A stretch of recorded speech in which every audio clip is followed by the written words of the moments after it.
Hello tech friends, today a Casio digital diary from the late 80s, 89 I think. Pretty hard to find information about this one. This one's called the SF-7000, 32 kilobytes of RAM, widescreen. What a feature. Look, it folds out. We've got a telephone directory, we can record business cards, memo, schedule, calendar, world time. We've got, you can see the display there with the side by side two calendar months. On the back, a few more details about things. You can even connect these things together, or you can actually connect it to a PC.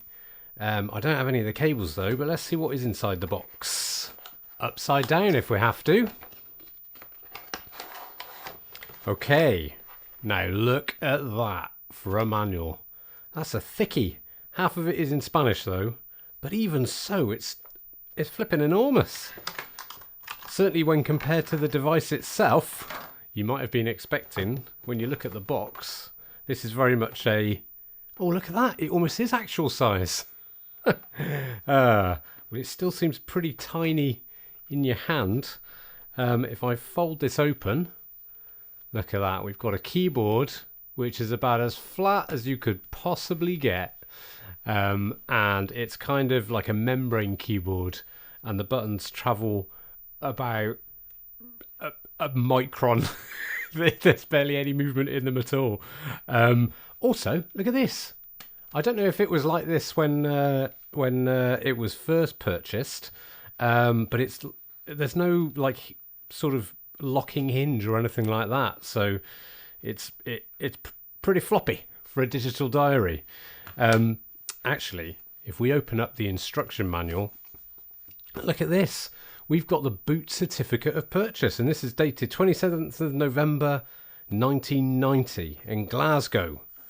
Well, that's impressive that someone's kept that safe, I think. And then, although this says Maplins on it, so that must be for the battery, CR2025. It takes 3 batteries in the back.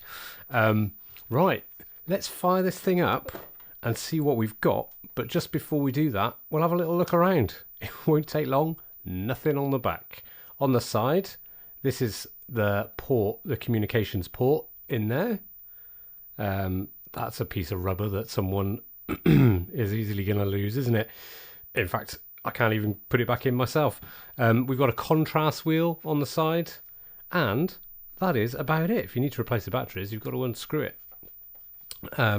But I should imagine the batteries in this thing will last a very long time. Okay, let's switch it on. And if I scroll the contrast, you'll see it's flickering on the screen, but that's just it refreshing normally. It's in memo mode. I can barely see it from my angle, so let's see if we can demonstrate some of the features. So we've got our on and off buttons here. Of course we have. The keyboard layout, regular QWERTY keyboard with some extra keys with code. If you press code and these buttons, then you'll get the orange text there. If you press shift and code, you'll get the one in the top right hand corner. So some of these keys have 4 buttons on there: left, right, up, down, all of the shortcuts along the top there. Little password key so that you can have secret information on here that you wouldn't want to fall into corporate hands of another company. Right, let's start with the telephone directory. And it's not just a telephone directory, it's also a sort of contact list, so you can put loads of information in there. I've put a couple in here already. We've got Bucky O'Hare and Willie Do It. Let's hit the display change button here on the right hand side, and it will show us the entire entry, and I can keep scrolling up and down. There's Willie Do It, there's his telephone number, and he lives in a spaceship. Good for him. And you can sort of view these things either in sort of list order with the telephone number next to them, or on sort of a more detailed view of each individual entry. Let's add one. Now, the button configuration here is weird. What you have to do if you want to add something, okay, so I'm in this telephone directory mode. I press data in out, right? In pops up there. Then I press clear, and then I'm asked to start typing in a name. Okay, well, let's keep the animal theme going. Kermit. If I then press next, so that was the name, now it's asking me to put in the number. I don't know Kermit the Frog's telephone number. 01818118181. That must be his telephone number, I'm sure of it. Okay, next. Address. Where does he live? Probably by the river. And this is me pressing these buttons in, and this is quite unpleasant. It's quite hard to know how hard to actually press the buttons in. It's not that hard. If I can't really demonstrate how lightly I'm tapping these buttons, but it's quite difficult to get up any sort of speed. So, you know, it's a bit finicky. If I say next, then you have these sort of free custom settings, if you like. So you could record, I don't know, their blood type as it describes in the manual, actually. Let me just get this out, because I think it's quite interesting that they will put in like demonstration information. So this is made by Casio, right? So a Japanese company. They've obviously would have needed to have translated this into English, and they've gone for Eric Jackson. There's his telephone number. He lives at 570 Casio Avenue, Seattle, and his blood type is O. Imagine that. Imagine having a list of your contacts and you knew all their blood types. Hey, it might come in handy one day.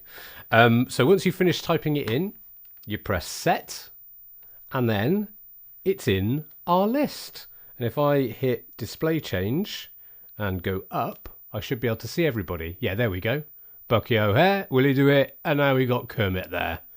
A Muppet interloper. Right, so that's your telephone directory. You can also search for things in this. If I press tell and then I press clear, then I can start searching for something. So let's see if I can find Bucky, right? Surely we can find Bucky O'Hare.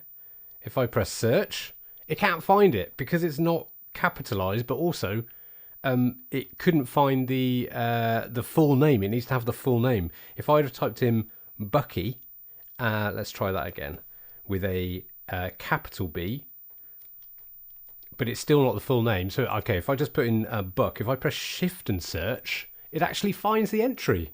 It's a bit strange. There's no search button really, apart from this one in the bottom right hand corner, which is the equivalent of really pressing enter. So there seems to be a lot of very custom buttons on this thing that seem a bit over the top. Let's have a look at the business card entry.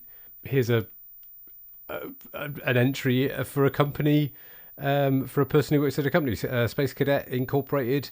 Eddie Cartwright, there he is with his telephone number there.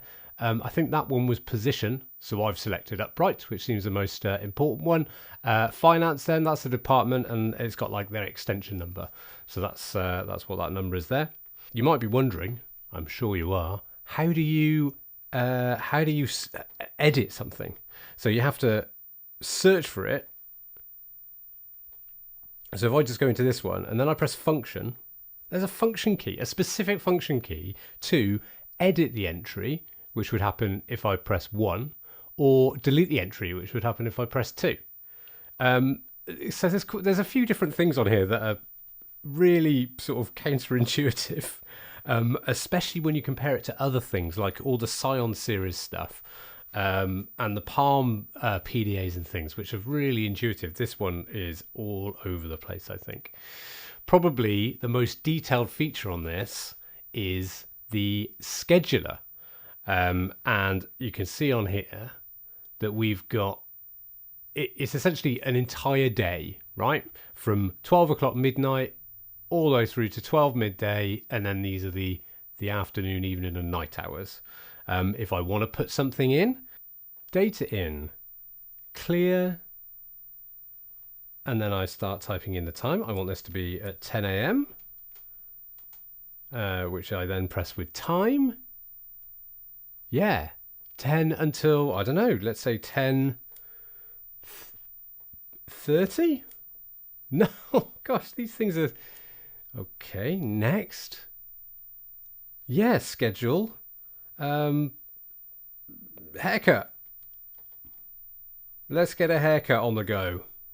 Right, let's just set that. And then we're done. Let's just change the display. And now what we should have, yeah, there we go. Very tiny, a little line to indicate that that's where the appointment is. And you can spread it over a longer period of time, but you can see how difficult it is to actually type in numbers and things. It doesn't, why have I got to press data in out and then clear to add a new item? And you can sort of select a date in the future. I have to say, this one is Y2K proof because we're right up to, I think it lasts until 2050. I wonder if someone would still be using one of these in 2050. It's unlikely, isn't it? Okay, right, calendar time. Look at that. Now that is a nice view. You can say what you like about this device. If you want to see 2 months side by side, and then if I press display change, how do I move forward through these dates? Oh yeah, here we go. Look, I'm holding down the right button and I'm cycling through these numbers, and you can see the months change. There we are, 10 and then November there on the right. But you're only ever editing this one here on the left hand side. So this is just, looking forward to the future. So you can go into the calendar item and then you can put a scheduled item in there and it'll start putting, that's another way you can add it. Let's have a look at the calculator. CAL. Right. We know where we stand with a calculator, don't we? Here we go. We press a few numbers, multiplied by some other numbers, and we hit enter. We hit set. We hit search. Like, why is that so confusing? I'm gonna have to get the manual out to find out how to press enter on a calculator. Well, this is embarrassing. Oh, there's an equals button. I couldn't see it. Here it is. Beep. There we go. So that part works just about. And then we've got home time. I think you probably think it's home time at 2026. Time to go home, GMT. Or we can go over to world time. And I've got this set to Amsterdam, 2126. So that all works. How do I go and view all of the other ones? If I press function and then I press 2, I can pick the city that I want to view, but I can't seem to sort of just generally scroll through them. Yours? Don't mind if I do. Let's set that one, and then that's our world time clock. So then you can always go back to home time and your clock, things like that. You've also got a password function, so you can lock away certain things, and you'd have to put a password in to do that. But overall, I think this is probably one of the poorer examples of a PDA from the early 90s, late 80s. I mean, it's quite a small, compact design, so that's going to fit in the top pocket, which is always a measure of quality. It's not that heavy. It's probably a quarter of the weight of the Scion 2. But you'd probably be looking at people with some other PDAs and being, you'd perhaps be a little bit envious of them if you were trying to use this one, and you'd say, "Oh, hold on just a moment. Well, I just, type in my new schedule item. Right, let me just see. I've got to press schedule. I've got to press data in out. I've got to press clear, and then I type the thing, and then I press next, and then I type it in again, and press it's too complicated for the businessman of the 90s, which might be why I found it quite difficult to find information about it. But hey, it's nice to have the original manual with its nice cool Casio logo on the back. That's pretty class, isn't it? But probably not the best example out there. Thanks for watching.